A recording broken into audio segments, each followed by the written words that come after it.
10 years ago, when I was 19, my world shattered. My sister took my boyfriend, and after 2 years of bliss, I caught them kissing. My mom claimed it was for my own good. 3 years later, I exposed their betrayal at a family reunion. Back then, everything seemed perfect, or so I believed. The holiday season was approaching, a time when I'd usually reunite with my extended family. But that Christmas, my life unraveled. I was dating a guy named Liam, my first true love. We'd been together for 2 years and I was head over heels. Like any young romantic, I dreamed of a future with marriage, kids, and a happily ever after. Liam seemed devoted, giving me no reason to doubt him. Then there was my older sister, Emily, 2 years my senior. Growing up, she was my idol, smart, charismatic, and seemingly flawless. I admired her endlessly and shared everything with her. When Liam and I started dating, I eagerly introduced them, hoping they'd get along. That was my first mistake, but I'll get to that soon. Christmas arrived, and my family planned a big gathering. But something felt off from the start. I couldn't pinpoint it, but Emily was acting distant, and Liam seemed uneasy, almost evasive. My gut screamed that something was wrong, but I brushed it aside. After all, you don't expect your own sister to betray you. A few days after Christmas, the truth hit me like a freight train. I walked in on them. I'd gone to Emily's room to grab her curling iron or something trivial, and there they were, Liam and Emily, locked in a passionate kiss, like lovesick teenagers. My heart stopped. Time seemed to freeze as I stood there, unable to process the scene. At first, I was speechless, just staring as my mind raced. What do you even say in that moment? They didn't notice me for a few seconds until Liam glanced up and went pale. Emily's face mirrored his, wide-eyed like a startled animal. There was no mistaking what I'd seen, my boyfriend and my sister. A wave of anger, heartbreak, and shock crashed over me. My chest tightened, and I felt sick. I stammered something like, "Are you kidding me?" before storming out of the house. I didn't know where I was going, I just needed to escape. My thoughts were a blur, my heart in pieces. The 2 people I trusted most had betrayed me, and I didn't know how to cope. That night, my parents found me. I'd been sitting in my car for hours, sobbing and trying to make sense of it all. When they tapped on my window, I thought they'd comfort me. Instead, they told me to calm down and be reasonable. Reasonable? Really? They tried to convince me that these things happen and that Liam was just a guy. But it wasn't just about Liam, it was about Emily, my sister, betraying me in the worst way possible. They kept saying things like, "Family is forever. You need to forgive her." I was livid. My feelings seemed irrelevant, like I was being dismissed. It got worse when Emily approached me saying, "I'm sorry, but we didn't mean to hurt you. Liam and I just fell for each other." Fell for each other. They'd been sneaking around behind my back and now they were in love. I couldn't even look at her. I told her she was dead to me and that I never wanted to see her again. I meant every word. My parents wouldn't let it go. They kept pushing the family forgiveness narrative, calling me dramatic. My dad even told me to grow up. My own father. It felt like I was losing my entire family.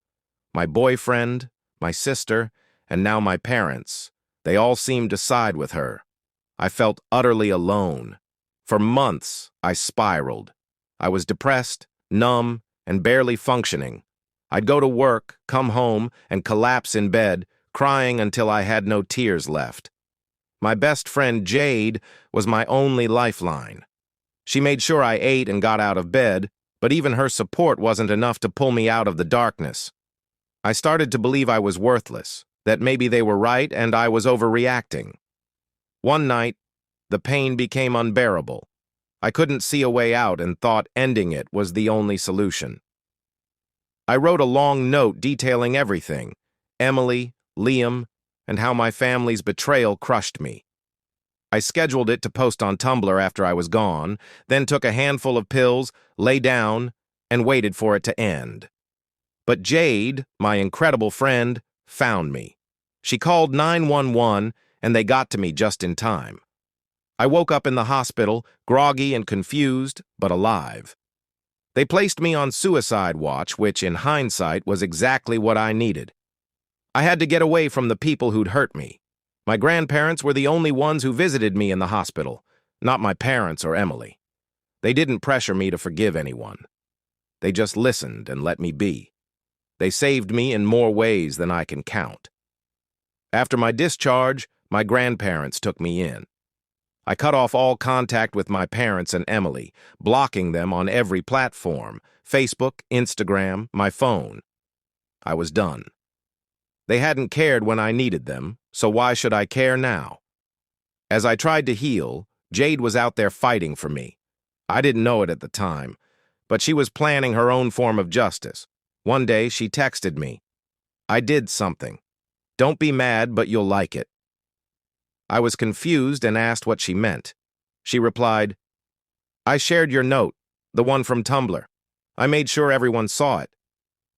At first I was shocked. I didn't want my pain broadcasted to the world. But then I thought, why not? They didn't care about my feelings, so why should I protect theirs? Jade had gone all out, tagging my parents, Emily and Liam, in the post and calling them out publicly. The post exploded within our social circle. Jade had over 1,000 Facebook friends, and they shared it like wildfire. Soon, I was getting messages from old classmates, former co-workers, even people I barely knew. They expressed outrage at my family's actions and support for me. The backlash didn't stop there. My mom, who'd always presented herself as a saint at her church, faced the wrath of her congregation. When they learned how she'd treated me, they shunned her, effectively kicking her out. She tried to defend herself, but no one bought it. Her social life crumbled. My dad lost friends, too. People were disgusted by how he'd dismissed my pain and told me to get over it. They saw him as heartless and cut ties. Emily got the worst of it. People labeled her a betrayer, a sister who'd stabbed me in the back. Her friends ditched her, and she faced public confrontations, like at the grocery store, where strangers called her out. I won't lie. Knowing she was facing consequences felt satisfying, like the universe was finally balancing the scales. Liam didn't escape unscathed either. His devout family was horrified by his actions and sent him to a religious retreat to find his faith. He was gone for months, and when he returned, he and Emily had broken up. I don't know the details, but I assume the pressure got to them. Good riddance. Meanwhile, I focused on myself. My grandparents enrolled me in therapy, and I started making slow progress.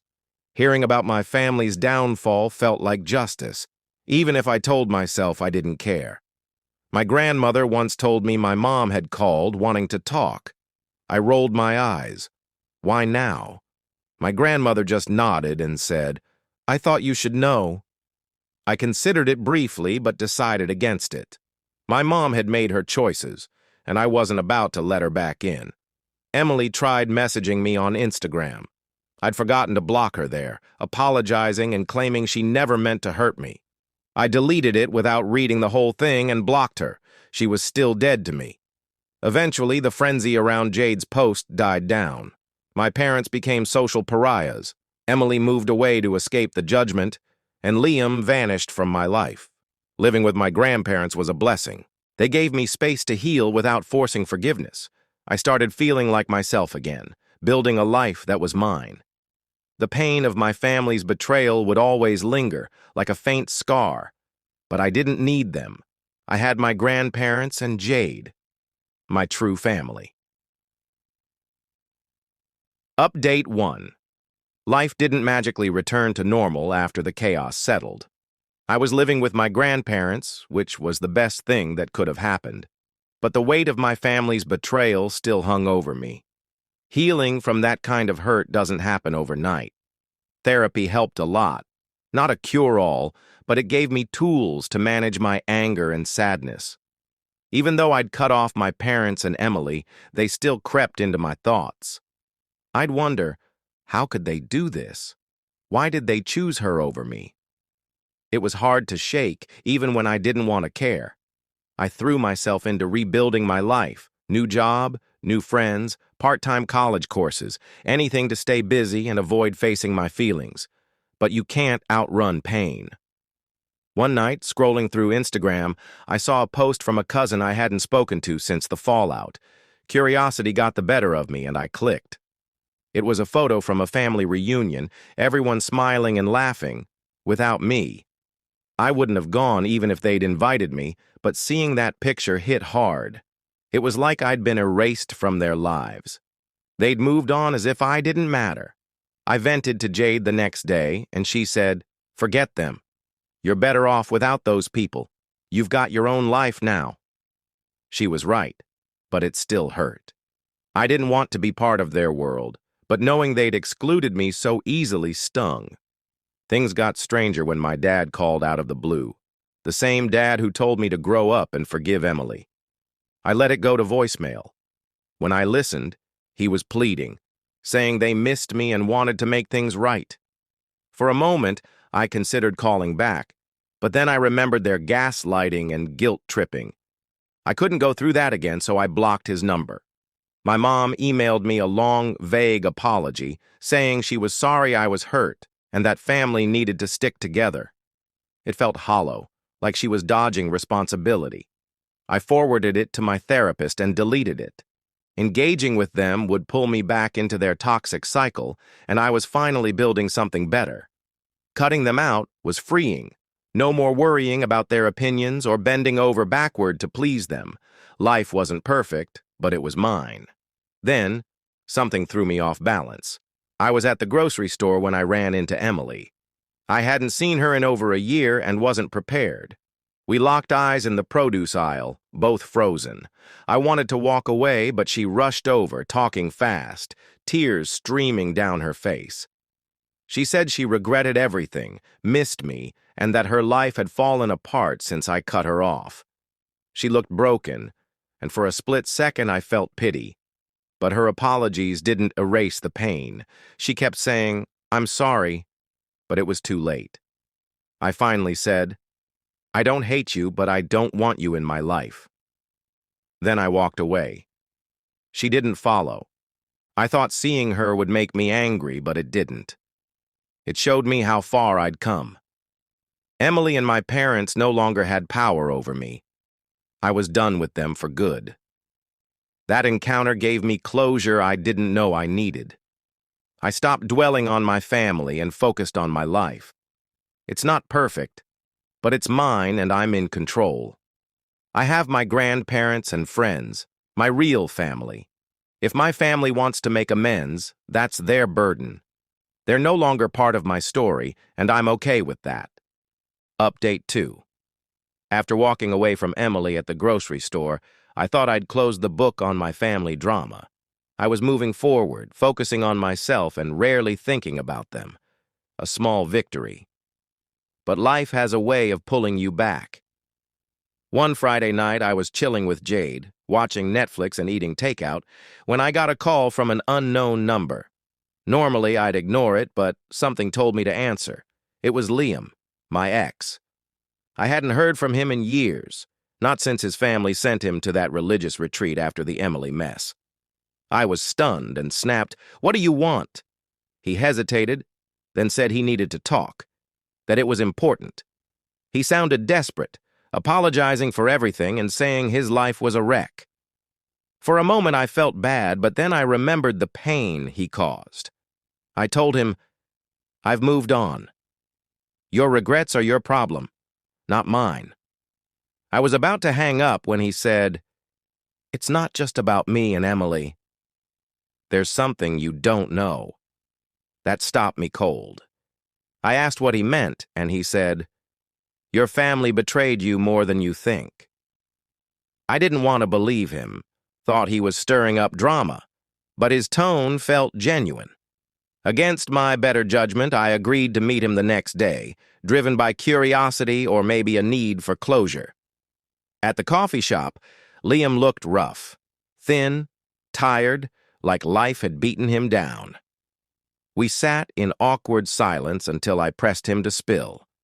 What he said floored me. My parents had known about Liam and Emily for months before I found out, and they'd encouraged it. My mom had pushed Emily to pursue Liam, believing I was too attached and that Emily was a better match. She'd been orchestrating their relationship behind my back, thinking it was best for me. I felt dizzy, like the ground had shifted. I interrupted, "So my mom was fine with you cheating on me with my sister?" He nodded, ashamed, saying he didn't want to at first, but Emily and my mom convinced him. He kept apologizing, but I tuned him out, reeling from the revelation. My mom had sabotaged my relationship, and my whole family had let me suffer. I thanked him for telling me and left, my mind in chaos. I sat in my car afterward, numb, unsure what to do next. The betrayal was deeper than I'd ever imagined. Update 3. Learning. My mom orchestrated the affair between Emily and Liam felt like a nightmare. I couldn't sleep, replaying the betrayal in my head. Who does that to their own daughter? It wasn't just about Liam anymore. It was my entire family, my mother especially, manipulating me and thinking it was okay. The next morning, I was furious and done staying silent. I drove to my parents' house, a place I hadn't visited since cutting them off. I didn't knock. I used my key and walked in. They were in the kitchen, eating breakfast like nothing was wrong, shocked to see me. My mom looked nervous. My dad gave a hesitant smile. I didn't waste time. I demanded, "Did you know about Emily and Liam? Did you set them up?" My mom went pale, hesitating as she scrambled for a response. My dad looked confused, like he was out of the loop. My mom tried to deflect, saying, "Why does that matter now?" I slammed my hand on the table, yelling, "Why? You destroyed my life! You watched me break and did nothing because you thought it was best." My dad's face shifted. He turned to my mom, asking, "What's she talking about?" She tried to soothe me, using that patronizing tone, saying, "You were too attached to Liam. It wasn't healthy. I thought Emily would show you he wasn't right for you." It hit me. She genuinely believed she'd done nothing wrong, like I was some sort of hero for breaking my heart. I asked Dad, "Did you know?" He looked at her, then at me, and said, "No, I didn't." He seemed sick, like he was processing her betrayal, too. My mom kept justifying, saying she was protecting the family, that Emily was better for Liam. I couldn't take it. I cut her, saying, "You didn't protect anything. You wanted control, and you ruined everything. I'll never forgive you." I walked out as my dad started arguing with her, but I didn't follow. Driving back, I felt oddly calm. I thought confronting her would bring relief, but it just confirmed my reality. I couldn't trust my family. At my grandparents', I told them everything. They were shocked, but not surprised. They'd always been wary of my mom. My grandpa hugged me, saying, "You did what you needed to do. You don't owe them anything. Live your life." He was right. I couldn't change them, but I could choose how much they affected me. I haven't spoken to my parents since. My dad sent texts apologizing, but I ignored them. Emily's been silent since the store. Liam's just a memory. I've learned that even those who should love you can hurt you deeply, but you don't have to let them keep hurting you. I've built a new life with my grandparents and Jade, my true family. It wasn't easy, but I'm at peace now, living a life that's mine.